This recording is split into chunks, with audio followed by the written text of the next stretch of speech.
오늘 그림을 한 점 보게 될 겁니다. 피터 브루겔의 맹인의 우화라고 하는 작품입니다. 피터 브루겔은 플랑드르 파이의 대표적인 작가입니다. 플란다스 얘기 아시죠? 그게 바로 플랑드르라고 하는 지역입니다. 영어로 읽느냐, 네덜란드어로 읽느냐, 프랑스어로 읽느냐에 따라 가지고 차이는 있습니다. 플랑드르 파이의 특징이 있습니다. 독특한 질감이죠. 매우 독특한 질감. 그래서 유화를 제일 먼저 사용한 파가 이 플랑드르 파입니다. 그래서 이 작품들의 특징은, 플랑드르화의 특징은 질감이 살아있고, 그리고 굉장히 세밀하고 사실적으로 그림을 그려냅니다. 특히 브루겔이라고 하는 화가는 마치 샤갈처럼 자신의 작품에 여러 가지 이야기를 담는 작가로 유명합니다. 여러분이 이제 내려가서 저 작품이 전시가 되어 있습니다. 보게 되면 굉장히 세밀하게 털 하나까지라도 표현되어 있다는 것을 알 수가 있을 겁니다. 시각적으로도 6명에 등장하는 맹인들, 그 사람들의 표정, 그리고 옷 하나하나에 담긴 디테일 같은 것들을 느낄 수가 있을 겁니다. 이 작품은 영적 맹인이 되어버린 그 시대의 영적인 상황들을 우리에게 보여주고 있습니다. 이 작품은 1500년대 중반에 그려진 작품인데 종교개혁 그 이후에 혼란했던 시대적인 상황들을 우리에게 보여주고 있습니다. 성서에서 맹인은 죄인으로 표현이 되어 있습니다. 그리고 세상살이의 가장 중요한 덕목인 지혜의 반대인 어리석음을 상징합니다. 이런 어리석은 자를 믿고 따른다면 어떻게 되겠습니까? 틀림없이 파멸의 구덩이에 빠질 수밖에 없을 겁니다. 하나님 이외에, 진리 이외에 다른 어리석음을 쫓으면 어떻게 되는지를 이 그림을 통해서 우리에게 보여주고 있습니다. 당연히 이 그림은 오늘 성경 본문을 주제로 그려진 그림입니다. 먼저 우리는 여기에 등장하는 6명의 맹인을 볼 겁니다. 이 맹인은 그 시대의 상징입니다. 첫 번째 맹인을 보면 각 사람마다 자신의 상징물들이 있습니다. 이 첫 번째 맹인은 어떤 상징을 갖고 있냐면 악기를 상징물로 가지고 있습니다. 도랑을 끼고 앞서가던 첫 번째 맹인은 벌렁 자빠지며 웅덩이에 빠집니다. 그리고 자신이 애지중지하던 악기가 박살나 버리고 맙니다. 제일 자신 있게 리더를 자치하던 사람, 먹고 살 재주가 많은 그 사람이 가장 먼저 넘어져 버린 겁니다. 뒤에서 따르던 사람들은 혹시 앞에서 인도하는 저 사람은 볼 수 있는 사람일지도 몰라. 그리고 악기를 연주하던 저 첫 번째 맹인은 나는 볼 수 있어. 혹은 보지 못하더라도 보는 사람만큼 더 훌륭하게 모든 일을 해나갈 수 있어. 이런 암시를 주었을지도 모릅니다. 눈이 보이지 않는데 악기까지 연주할 수 있는 사람이라면 말입니다. 넘어져 있는 저 사람을 보십시오. 맹인으로 보입니까? 저 장면만 본다면 누구도 맹인이라고 생각할 수 없을 겁니다. 맹인처럼 보이지 않기 위해서 얼마나 노력했을까요? 리더십을 유지하기 위해서 얼마나 애를 썼을까요? 그러나 맹인은 다른 맹인을 인도할 수 없습니다. 아무리 뛰어난 맹인이라 할지라도 그는 다른 맹인을 인도할 수 없습니다. 이 첫 번째 맹인의 상징물은 악기. 이 악기는 바로 재능을 의미합니다. 나는 이 재능이 있기 때문에 이 재능을 가지고 충분히 살아갈 수 있어. 그러나 소용이 없습니다. 그 악기가, 그 재능이 저 사람의 눈을 멀게 한 겁니다.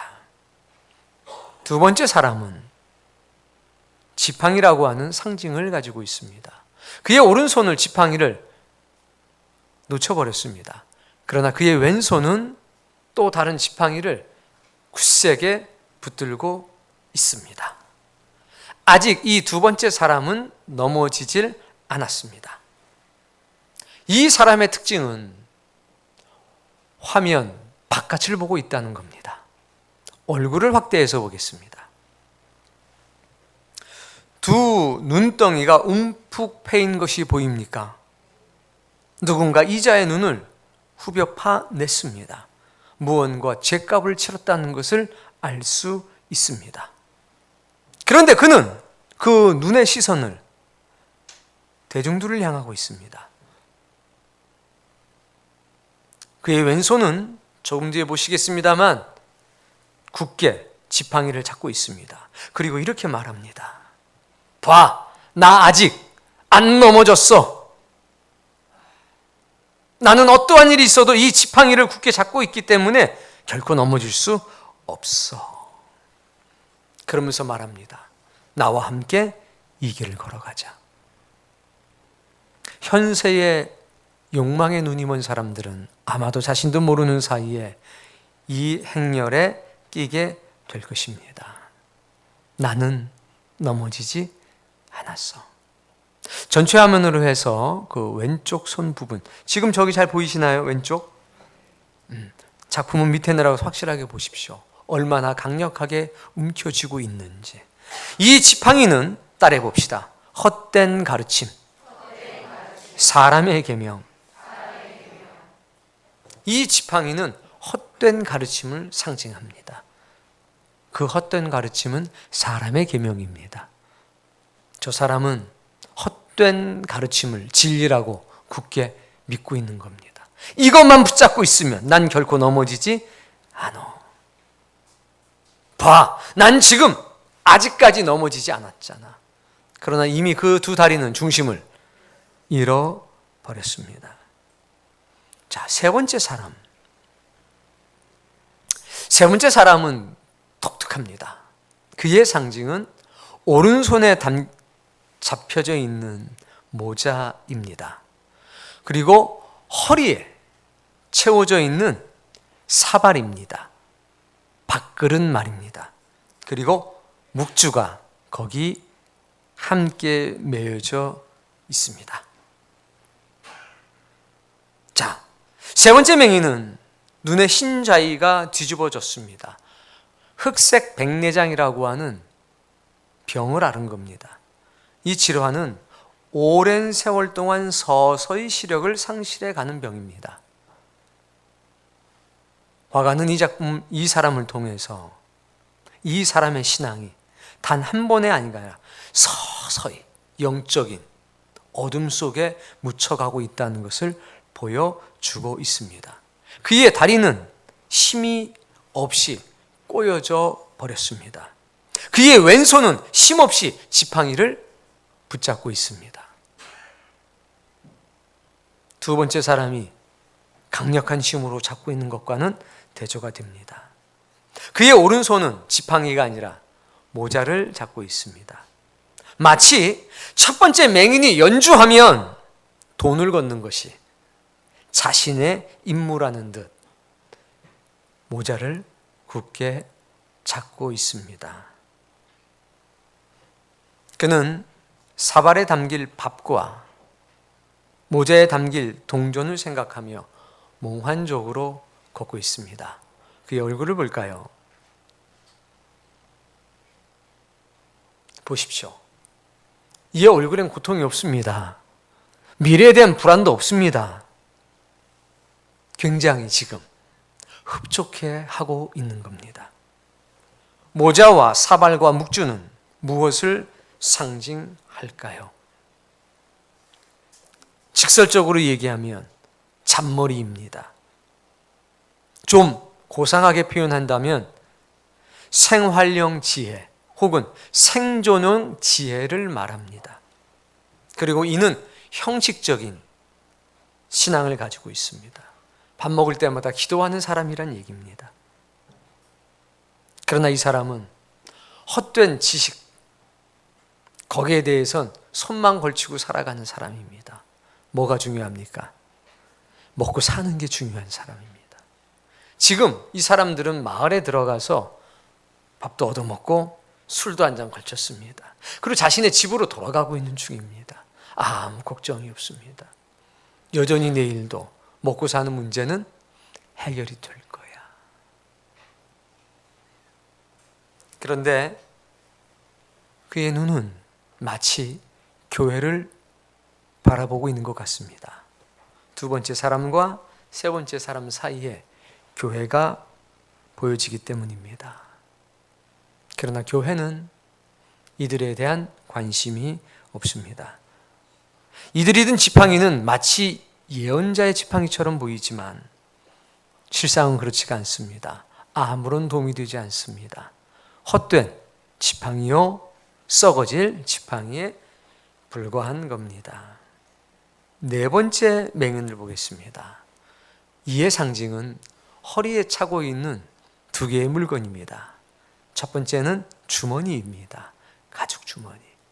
두 번째는 상자입니다. 이 주머니에는 무엇이 담기겠습니까? 당연히 돈입니다. 우리 예수님 말씀했습니다. 야, 전대를 차지 말어. 저 주머니에는 아마도 돈이, 그리고 저 박스 상자 안에는 자신의 인생의 가장 소중한 무엇인가를 담아 놓았을 것입니다. 네 번째 맹인의 눈은 강막백반입니다. 이 사람은 앞에 어떠한 일이 일어나고 있는지 전혀 모릅니다. 그의 왼손은 앞사람의 어깨에 올려져 있습니다. 그의 얼굴을 보십시오. 창백합니다. 그의 입은 마치 죽음을 앞둔 사람의 입처럼 힘없이 벌어져 있습니다.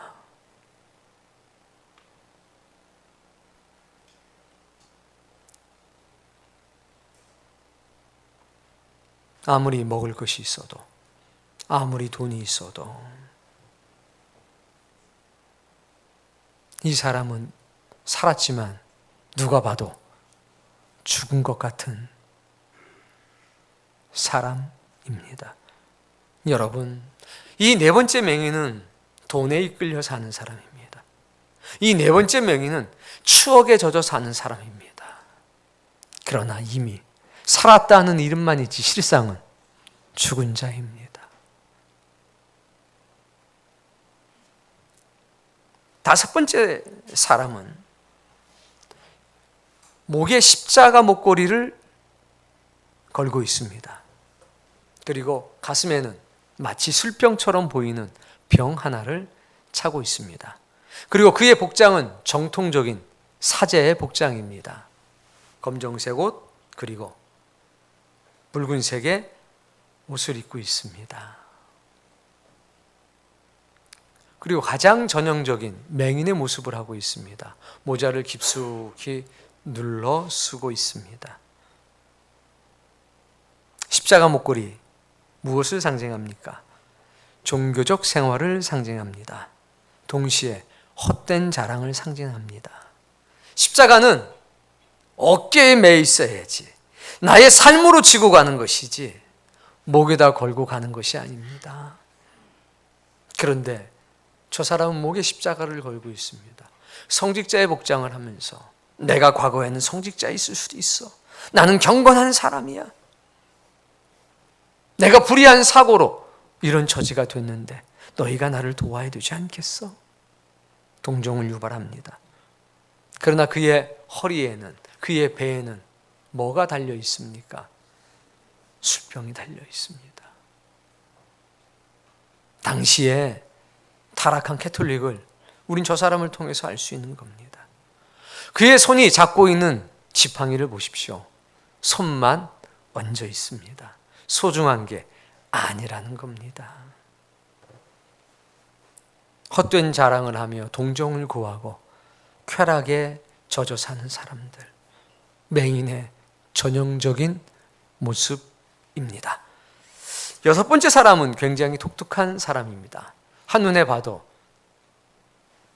좀 전에 찬양을 했던 6명의 남자들과 비슷하지 않습니까? 우연이라고 치기엔. 저건 전통적인 수도사, 순례자의 복장입니다. 그런데 저 눈을 가만히 보면 살짝 눈이 보이는 사람처럼 보여집니다.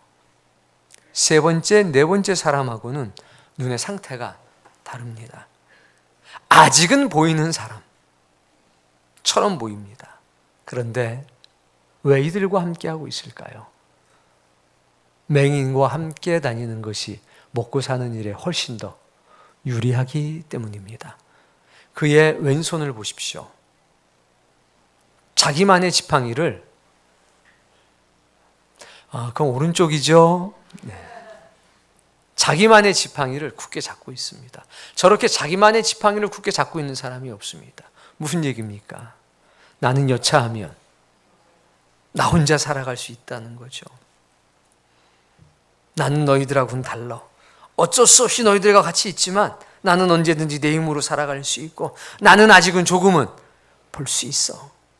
그래서 맨 뒤에 서는 겁니다. 그의 오른손을 보십시오. 그러면서도 다섯 번째 사람은 손만 얹고 있는데 뒤에 따른 저 사람은 저것을 그래도 헤어질 수는 없어.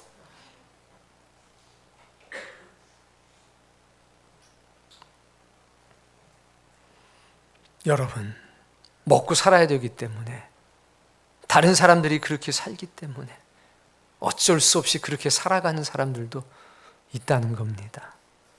이 6명의 맹인은 오늘날을 살아가는 우리의 모습일 수도 있다는 거, 이거 기억하셔야 합니다. 지팡이는 통상적으로 예언자 혹은 하나님의 말씀, 하나님의 치리, 하나님의 능력을 상징했습니다.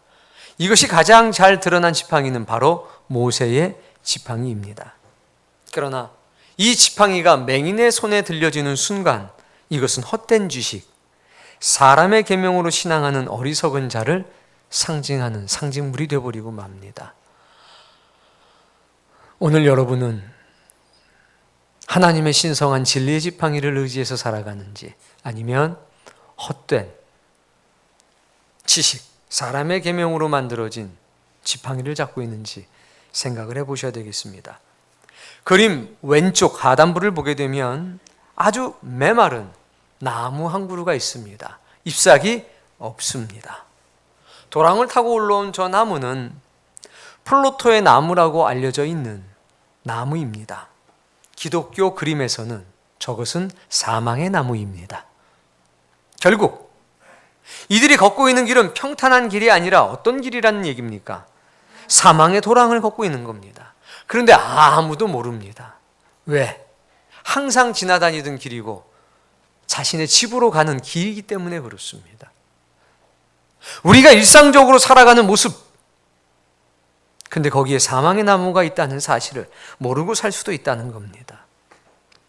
오른쪽 중단부에 보면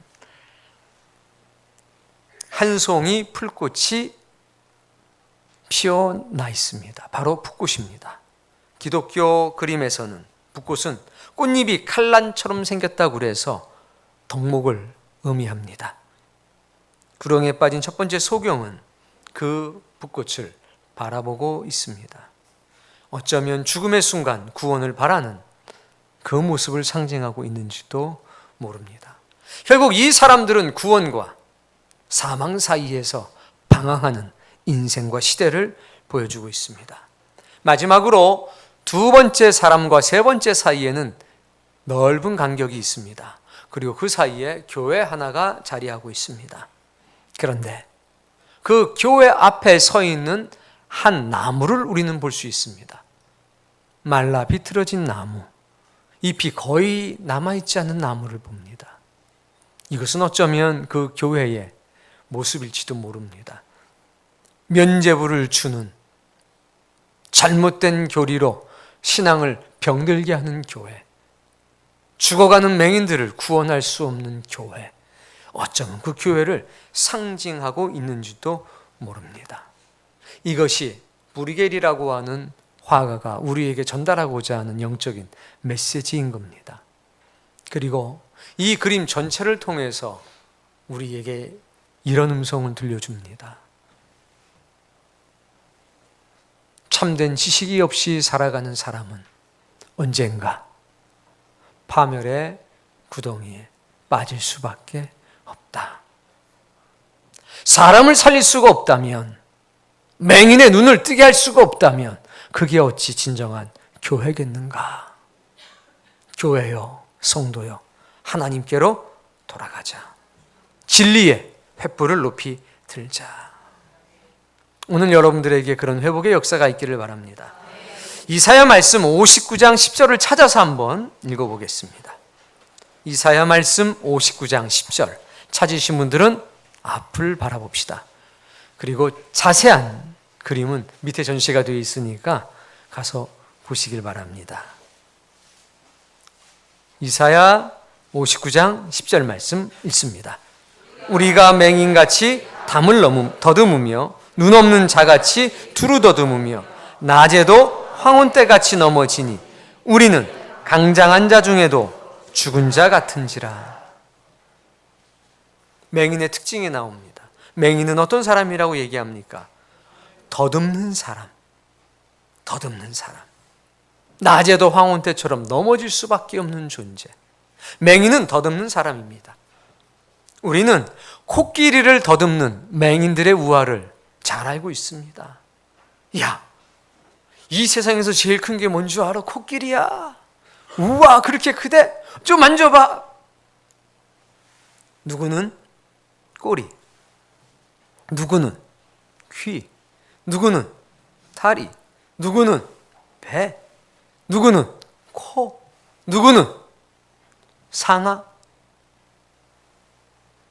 모든 일을 더듬어서 아는 사람들, 촉각적 경험만 의지할 수밖에 없는 사람들, 전체를 볼 수 없으니, 실상을 볼 수 없으니 항상 짐작하며 사는 사람들, 생명도 만져서 알려고 하는 사람들, 죽음도 삶도 꿈도 이상도 더듬어 알 뿐인 사람들, 실상을 보여줘도 보지 못합니다. 외면하면서 자기 고집 속에 살아갑니다. 이들이 영적인 맹인입니다. 여러분은 삶이 무언지 삶의 전체를 바라보십니까? 여러분은 죽음이 무언지, 죽음의 끝이 아니라 죽음의 전부를 바라보십니까?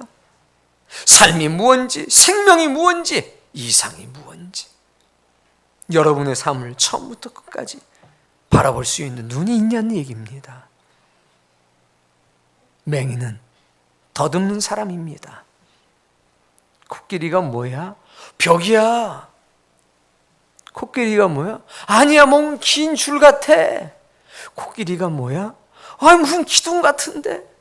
아니야, 다 틀렸어. 코끼리는 뭔가 날카로워, 딱딱하고 차가워. 아닌데 굉장히 부드러운데, 거칠긴 하지만. 코끼리는 그 모든 게 합쳐져야 될 뿐만 아니라 모양만 가지고 코끼리인 게 아니라 코끼리의 특징과 품성이 있지 않습니까? 여러분, 삶이라고 하는 것은 더듬어서 알 수 있는 것이 아니올시다. 눈을 떠야 알 수 있습니다. 삶을 전체를 봐야 알 수 있는 것이지, 지금 내가 고통스럽다고 삶이 고통인 건 아니지 않습니까? 지금 내가 배부르다고 그래서 삶이 배부름은 아니지 않습니까? 오늘 여러분의 눈이 확실하게 띄어지길 바랍니다. 아무리 더듬어도 웅덩이는 피할 수가 없습니다. 웅덩이는 영원한 곳으로 가지 못하게 하는 모든 것입니다. 마치 늪과 같은 겁니다. 시편서 7편인데 제가 읽을 테니까 따라 읽어봅시다. 그가 웅덩이를 파 만듦이요, 그가 웅덩이를 파 만듦이요, 제가 만든 함정에 빠졌도다. 자기가 웅덩이를 만들어 놓고 맹인이기 때문에 자기가 만든 웅덩이에 빠지는 겁니다. 난 재능으로 살아갈 수 있어. 내 재능만 있으면 걱정 없지. 그 재능이 뭐가 됩니까? 웅덩이가 되는 겁니다. 나는 이 교리만 있으면 살아갈 수 있어. 그 교리가 뭐가 되는 겁니까? 나는 이 모자에 동전을 담을 거야. 나는 이 사발에 밥을 담을 거야. 밥만 있으면 살아갈 수 있지. 그게 뭐가 되는 겁니까?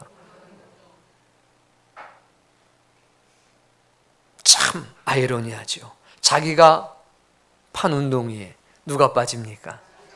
자기가 빠집니다. 아무리 더듬어도 웅덩이는 피할 수가 없는 겁니다. 웅덩이가 보이지 않으면 맹인입니다. 이 웅덩이는 하나님만이 보실 수 있습니다. 그리고 하나님만이 아십니다. 시편서 40편 말씀인데 찾아볼까요? 이 말씀은 시편서 40편 2절입니다.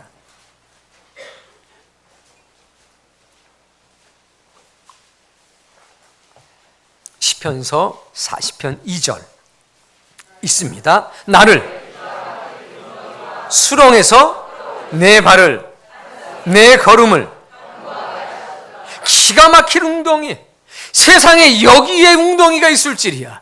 이 상황에 나에게 파멸의 늪이 다가올 줄이야. 생각도 못했다는 겁니다.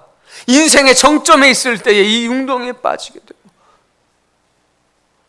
내가 이 웅덩이와 수렁에 빠졌을 때 하나님이 나를 끌어올리셨다. 그리고 내 눈을 뜨게 해주셨다는 겁니다. 그리고 보니까 내 발이 반석 위에 있었다는 겁니다. 그 뒤로는 볼 수 있으니까 내 걸음이 견고해질 수밖에 없었다는 겁니다. 웅덩이를 피할 수 없다면 맹인인 겁니다. 오늘 여러분에게 이런 은혜로운 고백이 있기를 바랍니다. 하나님께서 기가 막힐 웅덩이에서 나를 건지셨도다.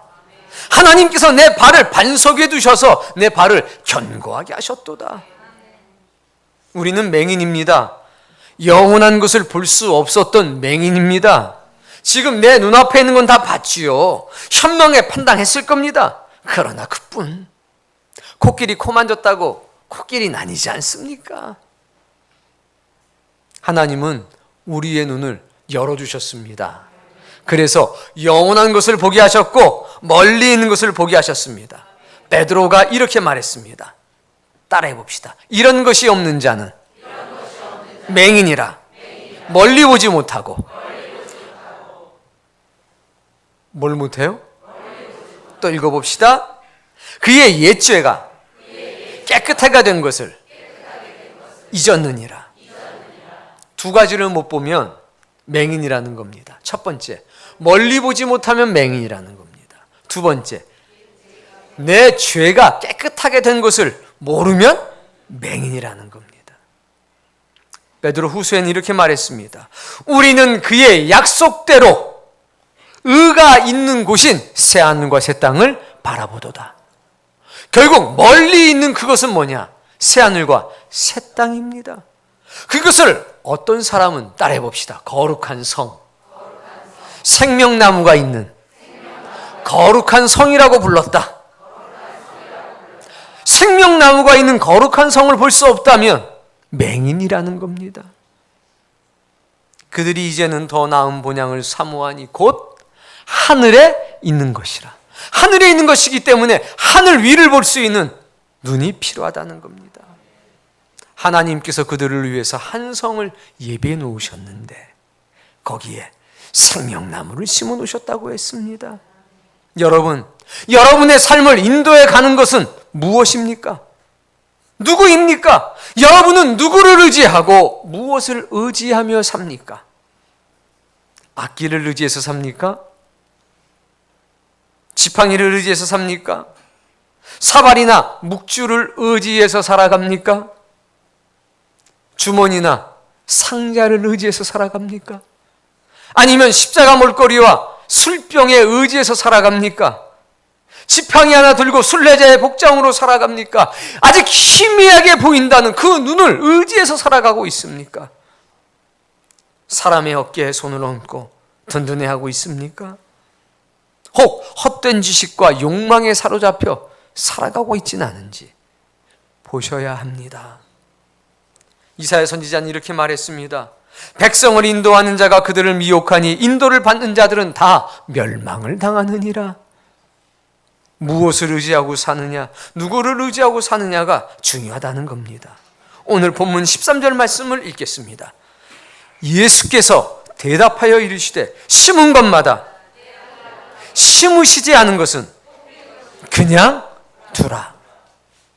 그들은 맹인이 되어 맹인을 인도하는 자로다. 만일 맹인이 맹인을 인도하면 구덩이에 빠지리라.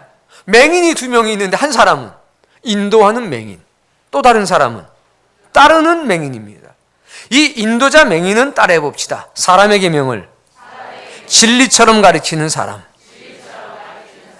인도자 맹인은 사람의 계명을 진리처럼 가르치는 사람입니다. 이사야서 29장에 이 내용이 너무 잘 나와 있습니다. 오늘 본문 그 위에 나와 있는 게 바로 그겁니다. 8절 말씀. 입술로는 아유 하나님 없이 내가 어떻게 살아 말하지만 마음은 떠났다는 겁니다. 9절 말씀. 나를, 이 원본이 이사야서 29장입니다. 사람의 계명으로 교훈을 삼아 가르쳐서 하나님을 헛되이 경배한다는 겁니다. 결국 하나님을 악기처럼, 하나님을 헛된 지팡이처럼, 하나님을 사발처럼, 하나님을 주머니처럼, 하나님을 십자가의 목걸이처럼 여기고 살아간다는 겁니다. 하나님이 이걸 위해 존재한다는 겁니다. 어디를 못 보게 하는 겁니까? 영원한 것을 보지 못하게 하는 겁니다. 멀리 바라볼 수 없게 하는 겁니다. 현재의 삶만을 바라보게 하는 겁니다. 우리의 인생이 현재의 삶에 매이게 한다는 겁니다. 이사야 선지자는 이렇게 말했습니다. 너희는 놀라고 놀라라. 너희는 맹인이 되고 맹인이 되라. 그들의 취함이 포도주로 말미암지 아니하며 그들의 비틀거림이 독주로 말미암은 것이 아니라 하나님을 잃어버렸다. 하나님의 지식을 버렸다라고 말하고 있습니다. 여러분, 인도자 맹인은 사람의 계명을 진리처럼 가리키는 사람입니다. 따르는 맹인은 헛된 계명을 진리처럼 맹목적으로 따라가는 사람입니다. 함께 넘어집니다. 진리의 횃불을 밝혀야 합니다. 그리고 그 진리의 빛 가운데 거해야 됩니다. 그 빛 가운데에서 모든 것이 선명하기 때문입니다. 멀리 보고 영원한 것을 볼 수 있는 신자가 되기를 바랍니다. 천성, 생명나무가 심겨져 있는 거룩한 성, 생명의 물이 흐르고 있는 새하늘과 새 땅을 바라보는 신자가 되기를 바랍니다. 그리고 더뎌도 때때로는 조금 힘들어도 하나님을 의지해서 살고 사람의 계명이 아니라 성경에 기록된 진리를 따라 살 수 있는 그런 사람이 되기를 바랍니다. 오늘 하나님께서 이런 특별한 예배를 허락해 주신 게 얼마나 감사한지 모릅니다. 그리고 기대했던 것보다 훨씬 더 많은 은혜를 주셔서 감사합니다. 그리고 문화 속에서 역사하시고 역사 가운데서 또 주관하시는 하나님을 만나게 해주셔서 너무나 감사합니다. 주여 우리의 눈을 뜨게 하옵소서. 우리의 발이 닿는 자리에서 플루토의 나무가 아니라 사망의 나무가 아니라 생명나무가 자라게 하소서. 하나님의 말씀의 붓꽃이 항상 우리의 마음과 우리의 입술과 우리의 눈에 사용되어지게 하옵소서. 이 땅을 밟고 살아가지만 천성을 바라보며 사는 사람, 생명수가 흐르는 하나님의 나라를 그리워하고 사는 사람, 하늘의 일에 매여 사는 하나님의 사람이 되게 하소서. 여러분, 여러분의 눈에는 구덩이가 보이십니까? 그러면 피해 가셔야죠. 플루토의 나무가 자라는 자리에 얼씬도 하지 마셔야죠. 오늘 여러분의 가족들과 함께 사랑하는 사람들과 함께 천상의 사람으로 살아가시기를 주의 이름으로 축복합니다. 여러분의 인생 속에 있는 어떤 아픔도 어떤 고난도 거침의 돌이 되지 않고 디딤돌 되길 바랍니다. 그리고 주님의 손을 붙들고 성령님의 부르시는 음성에 화답해서 하루하루 감사로 살아가는 여러분이 되시기를 원합니다.